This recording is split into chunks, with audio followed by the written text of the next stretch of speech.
Hey everyone, welcome to the first ever Merge Tactics balance change video. This is really exciting because it's the first time we're going to see how the devs are taking the game, maybe what kind of meta they want, and how they've been taking community feedback. The balance changes are already in the game. You can see how the queen's range is already nerfed, so that's already really exciting. I've been testing it out, and I think it definitely is in the right direction. So I hope you enjoy the rest of the video. Alright, so the first change we have is a nerf to the Archer Queen.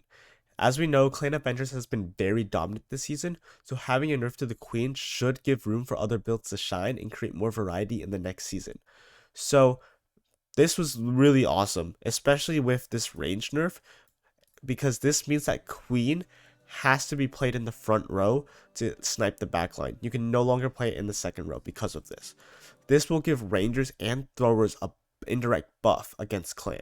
Additionally, this invis nerf will prevent Queen from clutching as many rounds because it will obviously go out of its invis faster, giving more time for other troops to kill it. And if Queen's the last two troops standing, this range nerf might mean that Queen will hit less units when you're in a last two troop situation and the other troops go for, let's say, your last Valkyrie.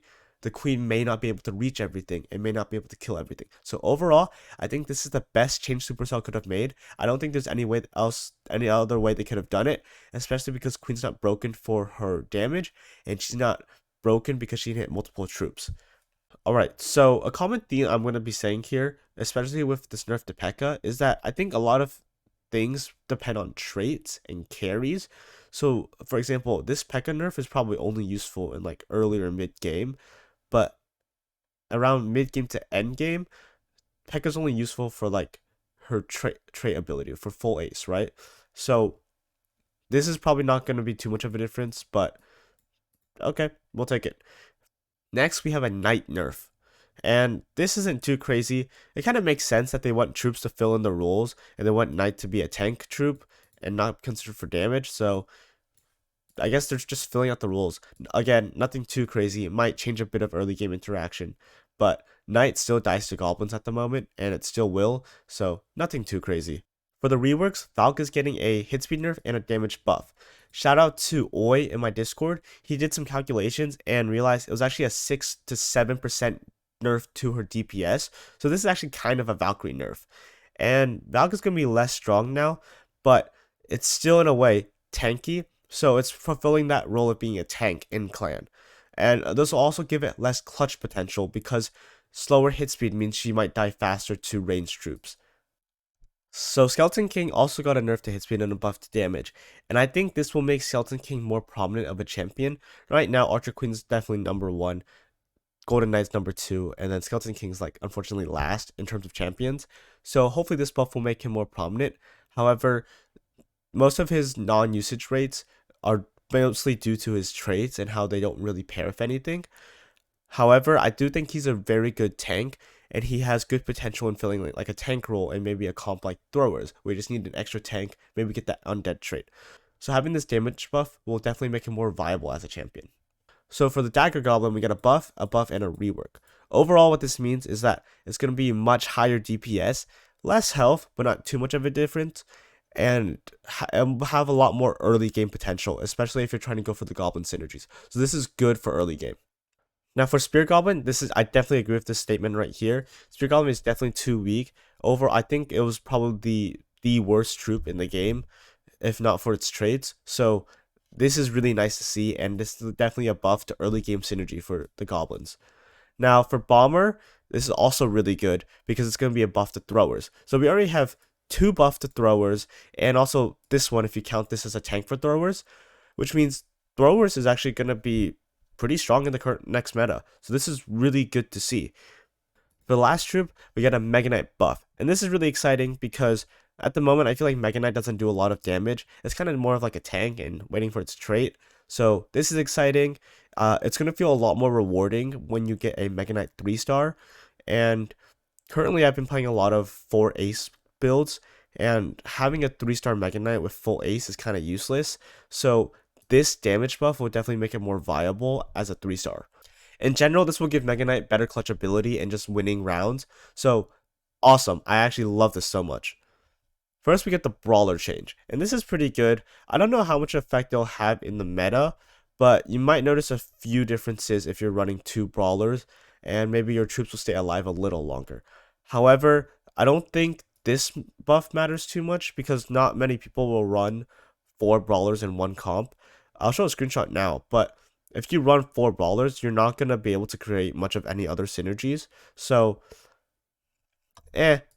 this might be useful, but overall, not a really big change. Now, for Undead, I really like this because this is honestly a buff to Skeleton King. If you can run Undead plus Skeleton King will have a easier chance of killing something, especially if you line it up with the troop that got affected with less health.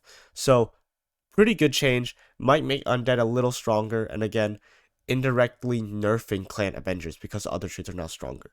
For Juggernaut, I definitely agree with this change and making the numbers more simple. It was definitely very confusing at first, and I really do like the fact that it's now benefiting your other troops more.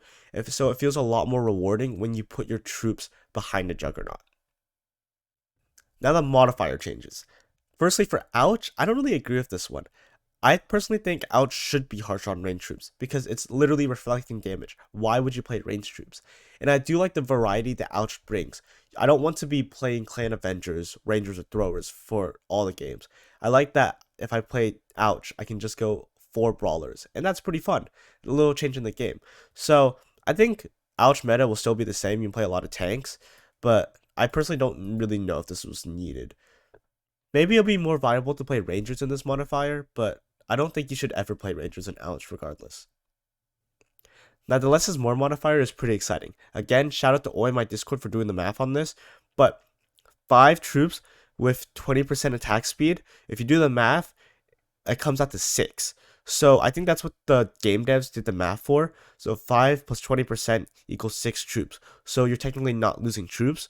However, what they didn't account for is that you lose out on a synergy, which is much more important than troops in my opinion. However, now with this change to 25%, it's more like 6.25, right? So 5 troops plus 25% attack speed is technically like 6.25 troops. So is that 0.25 worth it for losing out on a synergy? Possibly. Like, I know some builds like full ace golden knight only require 5 traits in that one. So maybe this will be a buff to that. However, this is still a very niche modifier, so it's not going to change too much, but still very exciting. So overall, I really like all these changes. I think they've made good decisions so far, and if this is the pace that Supercell is going to take with merge tactics, I'm very excited for the future. The only thing that I might have an issue with is not seeing Ghost on here. No nerf to the Royal Ghost. However, at high level, I don't think Royal Ghost is much of an issue. It's easily beatable.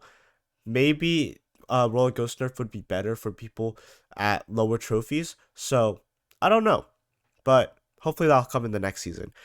I know some people have been saying they want a clan nerf or Avengers nerf. I personally think it's okay because I like how the meta is kind of right now. I like having a main build that everyone goes for, and then if you can't get that build, you go for the secondary build that has a chance of beating the main build if played correctly. And the secondary builds are like Rangers, for example. So by nerfing Queen and indirectly buffing Rangers, that could be how the meta is now. You go for Clan Avengers. If you can't get it, you go Rangers, Throwers, and you can play correctly. And if you can play correctly, you deserve to win against Clan Avengers. That's how I see it. And back to all the indirect buffs again. Rangers indirect buff, Throwers indirect buff. We see that Giant Skeleton and Undead gets buffed together, so this might make Giant Skeleton more prominent. Brawler's buff with Mega Knight as well, so this is pretty huge for health. And Juggernaut rework, so that's pretty nice. This is a very good buff to Throwers, honestly. It might possibly make Throwers better than Rangers, depends how I see it in the meta. But, right, that's two direct buffs to Throwers. And then if you play Mega Knight or Undead with Throwers, that's like 2, 3, 4, 5 buffs to Throwers. Pretty insane. So if you enjoy playing Throwers, hopefully that's good for you. But anyway, thanks for watching this balance change video. Please let me know what you guys think. Do you agree with this? Do you agree with my opinions? What do you think that should have been changed that wasn't changed? Let me know. Also, comment more videos ideas of what I could film. I'm now back at home, so I can make a lot more videos. So I'm really excited to get back on the YouTube grind. So yeah, hope you guys enjoyed this one, and see ya.